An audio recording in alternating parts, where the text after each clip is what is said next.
Sous notre toit, c'est bien plus que des tendances et données du marché. Chaque épisode est aussi une occasion de mieux connaître nos programmes et d'entendre des témoignages de gens qui sont directement touchés par notre financement, partout au pays. Dans cet épisode, nous vous présentons les anciens combattants, Jeremy et Arthur. Après leur service, ils ont eu du mal à trouver un logement convenable au Canada. Grâce à la Homes for Heroes Foundation, soutenue par le Fonds d'innovation pour le logement abordable, Jérémy et Arthur ont trouvé un chez-soi abordable.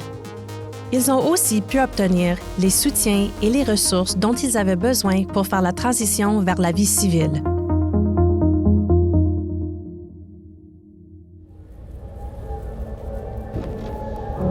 Lorsqu'il servait comme artilleur dans les forces armées canadiennes, Jeremy se préoccupait de beaucoup de choses, faire appel à sa formation, protéger ses collègues et rester en vie. Ce à quoi il ne s'attendait pas, c'est qu'un jour, il serait en situation d'itinérance et qu'il vivrait dans sa voiture. On s'est retrouvés dans plusieurs situations de combat. On a eu de nombreuses journées difficiles. On a perdu des gens pendant notre mission et d'autres ont été blessés.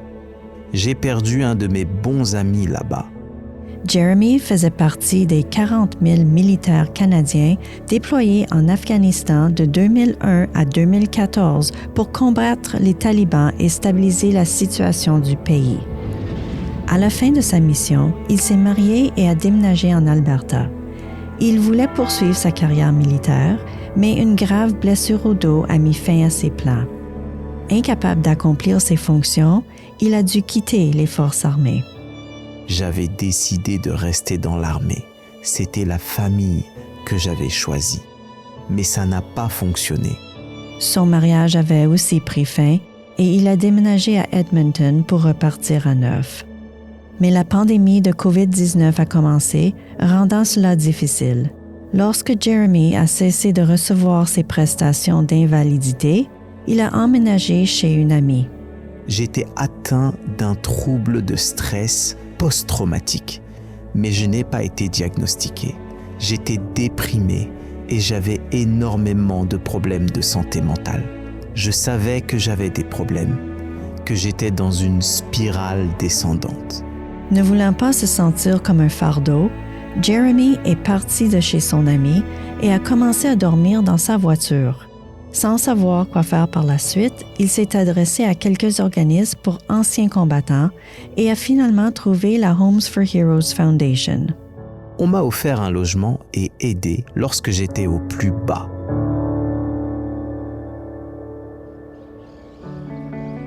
Créée en 2018, la Fondation a pour mission de mettre fin à l'itinérance chez les anciens combattants.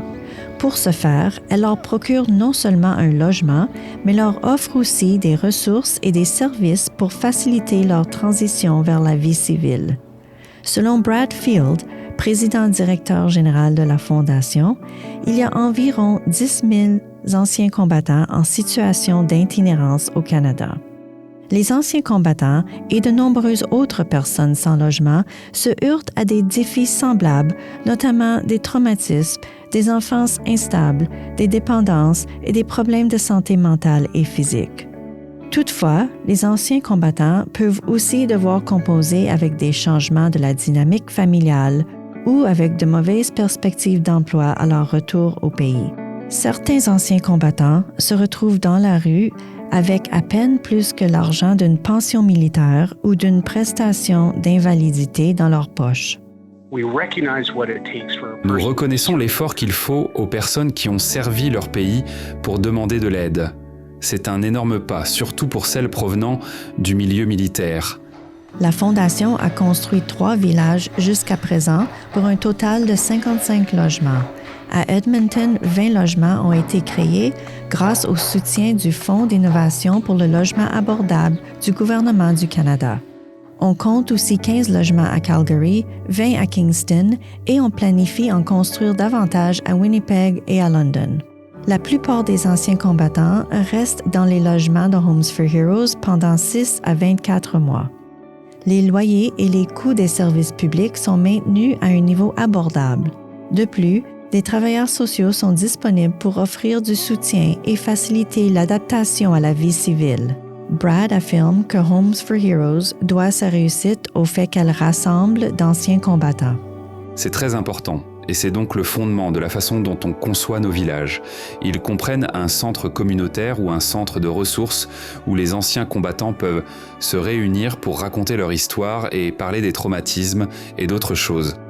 Jeremy est d'accord.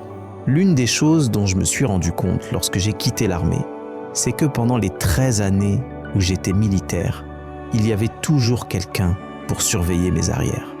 Je savais que la personne à côté de moi avait suivi la même formation que moi et qu'elle partageait certaines de mes expériences. Les autres savaient ce que j'avais vécu. Après avoir quitté l'armée, je n'avais plus ce soutien.